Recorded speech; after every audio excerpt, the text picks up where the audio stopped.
Então, rolando aqui um pouco para baixo, a gente vê que eles têm aqui alguns cloud providers, né? E aqui ele até recomenda o recurso mínimo, né? Uma máquina com 2 GB de RAM. E aqui ele já tem, no marketplace da DigitalOcean, essa stack pré-configurada. Então, se eu clicar aqui em DigitalOcean, olha o que vai acontecer.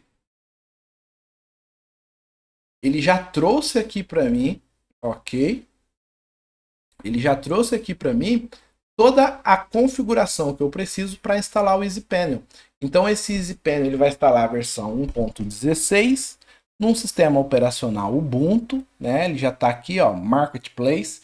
Então esse aqui já é o nosso ambiente de Droplet, de máquina virtual. Ele está criando essa máquina lá em São Francisco. Uma coisa importante também de esclarecer, galera, é região. Em qual região que geralmente eu crio os meus recursos. O ideal é que seja numa região onde ela esteja o mais próximo possível do Brasil. Né? Nesse caso, é os Estados Unidos, seria São Francisco. Né? Não é bacana você criar, por exemplo, servidores na Europa. Né? Afinal de contas, a distância do cabo submarino entre a Europa e o Brasil é bem maior do que o cabo submarino que liga um data center que está nos Estados Unidos até o Brasil. Então, por isso que geralmente as nossas instâncias acaba criando nos Estados Unidos. Até porque esses recursos nos Estados Unidos acabam sendo mais em contas e mais baratos do que recursos aqui no Brasil. Ok? E no caso do DigitalOcean, eles não têm data center no Brasil. Então, ok, ele já trouxe para mim isso pré-configurado aqui. Ele já informou aqui a VPC, que é a nossa rede, né? Então, sempre que você cria uma máquina virtual, ele cria também ali uma rede virtual na qual você pode, inclusive, depois criar outras máquinas, outros servidores e incluir nessa mesma rede, de forma que eles se comuniquem diretamente como se estivessem dentro de uma rede local. Afinal de contas, é uma rede local, só que virtual. Então aqui no Marketplace, ele já me trouxe aqui o EasyPanel, né? Porque lembrando, eu vim aqui no site do EasyPanel, cliquei em DigitalOcean, ele já me trouxe essa configuração. E aqui a gente vai escolher a configuração dessa máquina. Então eu tenho shared CPU e CPUs dedicados, né? Então a shared CPU, que é CPU compartilhada, né? Os cores de CPU compartilhado, ele acaba sendo mais em conta, então a gente acaba utilizando ele, tá ok? E ele já me sugere aqui uma máquina de US$ 32, ok? Mas eu poderia perfeitamente criar uma máquina de US$ 24, ou até mesmo de 16, né?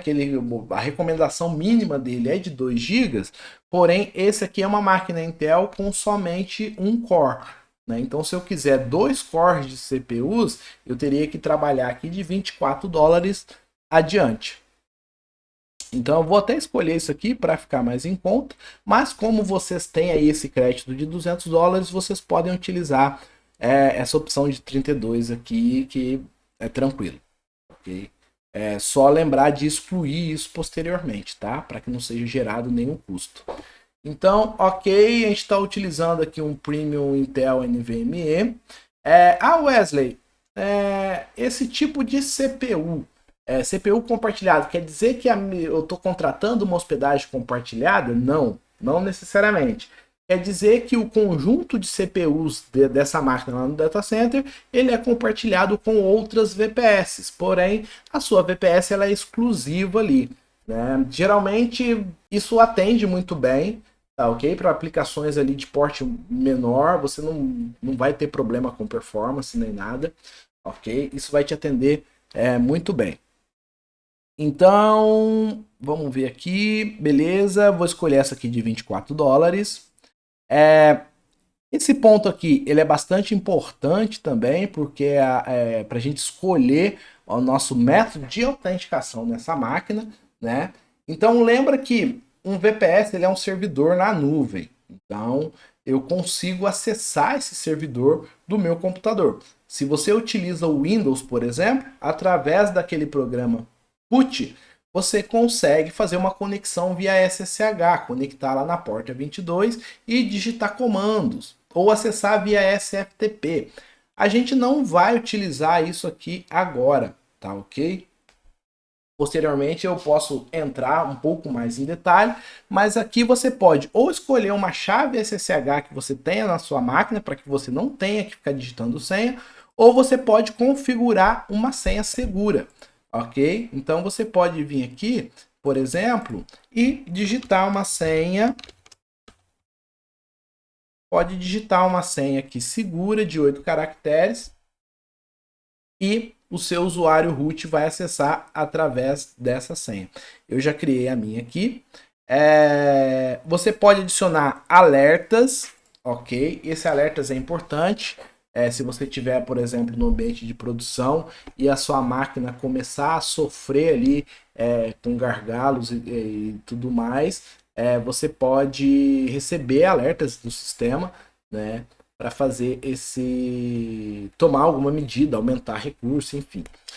Uma outra opção muito importante também que a gente deve marcar é habilitar os backups. Ele acaba cobrando R$ 4,80 nesse caso aqui a mais, né? Mas o que ele vai fazer? Ele vai fazer backup diariamente desse seu servidor. Então ele vai vir aqui e vai criar sempre um snapshot dessa máquina diariamente, para que caso você tenha algum problema, essa máquina corrompa, enfim, você tenha qualquer problema e precise recriá-la, você tem uma imagem dela pronta de backup, tá ok? Então aqui a gente tem a quantidade que a gente quer subir, de máquinas que a gente quer subir, quer configurar, e o hostname, qual que vai ser o nome desse host.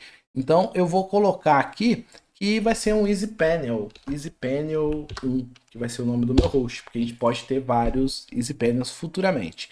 E eu posso atribuir tags aqui também, eu não vou fazer agora. E prontinho. O que a gente vai fazer aqui agora é dar uma conferida. Eu já criei aqui o usuário e a senha. Já coloquei, escolhi aqui a minha imagem. Ok. E vamos lá em criar o Droplet. Eu cliquei aqui em atividade, depois voltei em resource e ele tá com um loadzinho aqui, porque ele tá criando o meu servidor. E aí, galera, aqui nesse passo a gente vai aguardar, ok? Ele vai fazer toda essa configuração aqui pra gente. Prontinho, nosso servidor foi criado. Então, a partir desse momento, a gente já tem um servidor pronto. A gente já tem um servidor rodando em cloud, no nosso ambiente cloud. Ou seja, a gente já tem aqui os recursos que a gente precisa para começar a trabalhar lá nas nossas automações, com as nossas aplicações, enfim.